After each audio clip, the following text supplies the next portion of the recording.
Hi, good afternoon. I'm John Carmichael, the Chief of the Police of the Walpole Police Department, and I thank you for joining me today. What I'm basically going to do is talk about some of the incidents that have occurred in Walpole in the past few days, just things that we picked out that you might find interesting. The first thing I'd like to talk about is, this goes back to the 18th, but on October 18th, there was a level 3 sex offender who we believe targeted a school bus that left the Norfolk County Agricultural High School.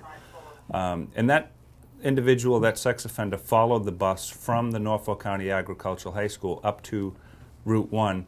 And at some point he pulled up alongside the school bus and he exposed himself to girls who were on the volleyball team.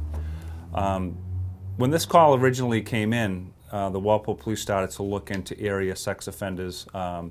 We tracked one back to the Chapman Street area, and we were able to check with probation and found out that this individual, who is registered with the Walpole Police Department, was on a GPS bracelet as from being on probation. So we started to track that GPS, and what we found was that this individual was at that specific location at the specific time that this incident happened. So we continued to track the GPS. We found out that this individual was currently in Weymouth and was on his way back to Walpole. So Walpole police detectives worked quickly, and they ultimately stopped him just as he was getting off 95 and Coney Street and placed this level 3 sex offender under arrest.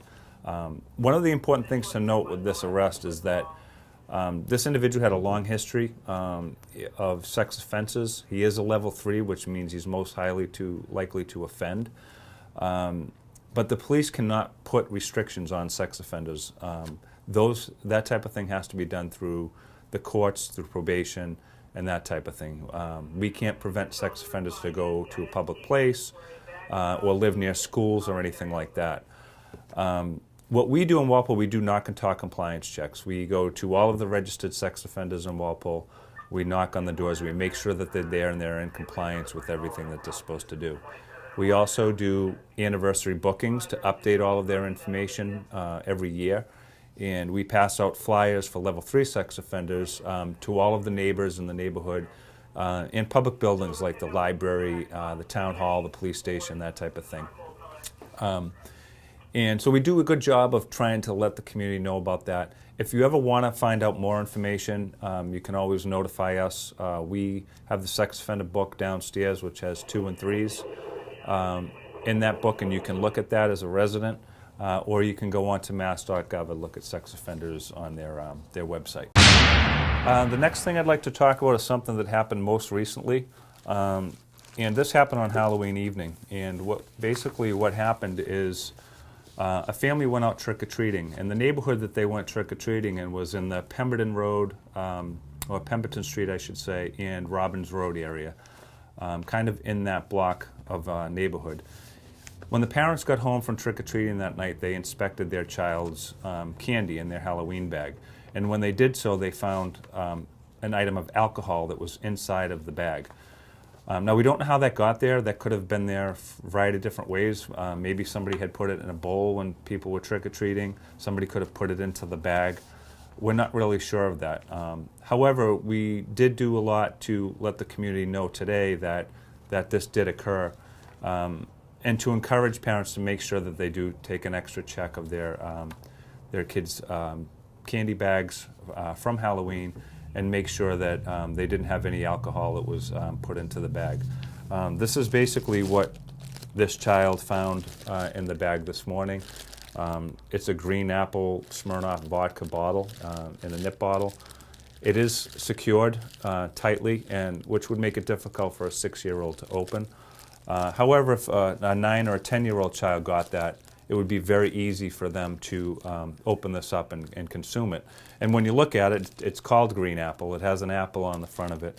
And it might resemble something that would be that of juice or something. And therefore, a kid could easily drink that unwittingly, knowing that this is alcohol.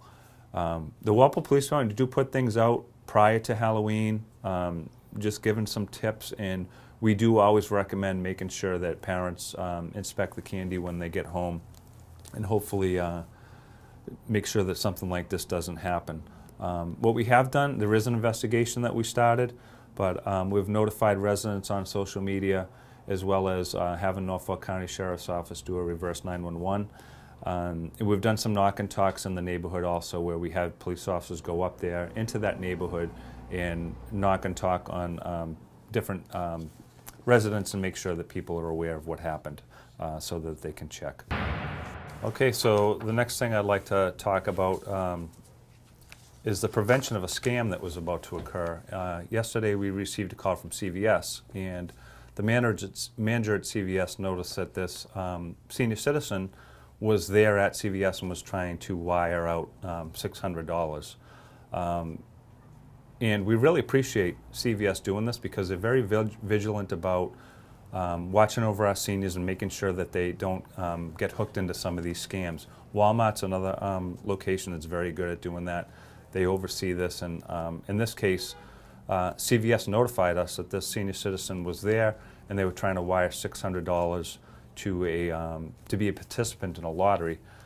And the officers responded down there and they intervened and they spoke to the woman, and we did find out that this was indeed a scam, where she was about to send this money through Western Union to another location, where somebody would have acquired this money and put this woman out of $600. So we really appreciate CVS taking those extra steps to making sure our citizens are protected. There's other scams out there currently that we see often, and one of them is where a person will call a senior citizen and they will describe themselves as being a relative, usually a grandson or a nephew or something like that, and they'll say that they were arrested at another location, sometimes as far away as Canada, and they'll basically be asking for bail money, and if they could wire this money to another location so that they can get bailed out.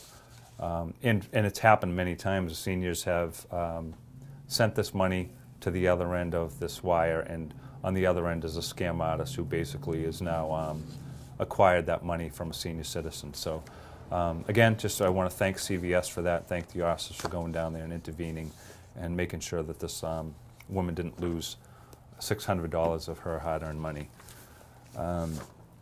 So just a couple of the small things to talk about. This happened on November 1st. There was an individual that notified us that he found a screwdriver on his back deck, and this was down on Delaney Drive. What I'd just like to comment on this is that's a great observation, because a lot of times you might not think that might not be anything, and then after the fact we may find out that there's been house breaks in the neighborhood, and you know, a lot of things will happen over a certain period of time where we discover that there was a house break, maybe at the neighbor's house or down the street, and maybe a screwdriver was used or that kind of thing. So a great job by the resident in this observation. I would like to tell you that there are no reported house breaks currently in Walpole or in the past few weeks or actually month, or vehicle breaks or anything of that nature. So that's good to report. But again, when you see suspicious activity like that, we always encourage citizens to call, because many times it does lead to something else. In this case, we're not having breaks, but definitely a good reason to call the police and get us involved with it. Also yesterday, a report of a stolen motor vehicle. Police officers were able to track down that vehicle and placed an individual under arrest, who ended up being known to the owner of that vehicle. So great job there by Officer O'Connor, one of our newest police officers, and Officer Pat Moriarty, and much appreciate that call. On a lighter note, I just want to take a minute to congratulate two of our police officers, Officer Crown and Officer Bieberman. If you recall, back in this past spring, Officer Crown approached a vehicle that was parked up on the dam that's located up on Washington Street behind the Walpole Country Club for a suspicious person call. And Officer Crown went up there and engaged this person who, at some point, was able to roll his window up on Officer Crown's wrist and accelerate that vehicle. And ultimately, it dragged Officer Crown for several hundred feet before he was able to get his arm away from the window and launch himself off the side of the car.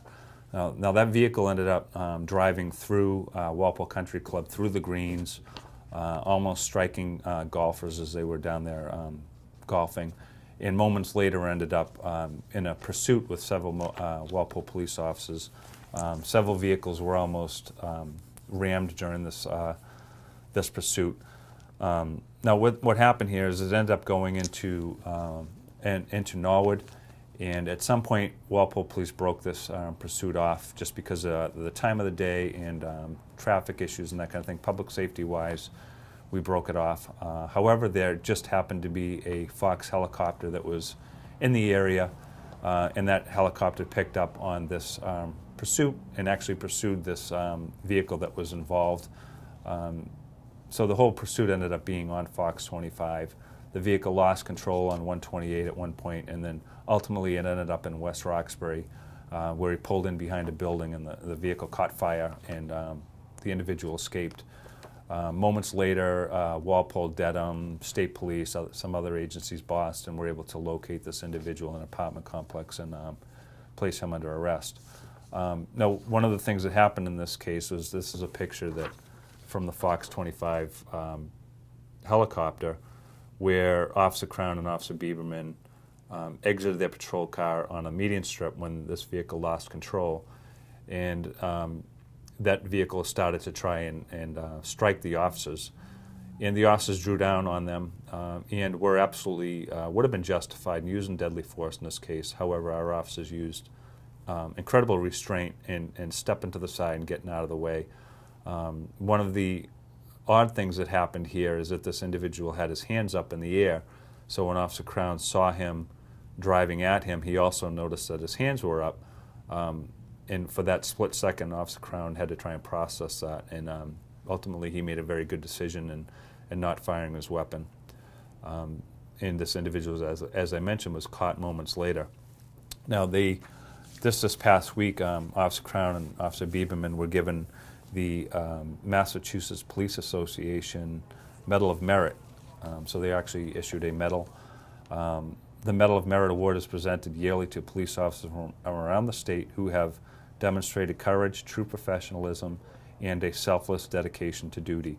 And Officer Crown and Officer Bieberman absolutely did that day, and I was here with them, as well as the Deputy Chief and Officer Manganello, who was actually nearby Officer Crown when this happened, was able to radio in what was going on and make sure that he got other extra officers up there to help out with this. And it was a great outcome. You know, at the end of the day, when police pursuits happen, the best thing that can happen is that public safety is intact and nobody gets hurt, and that happened in this case. This individual, he wanted the police to shoot him. He wanted to know what he had to do to get the police to shoot him.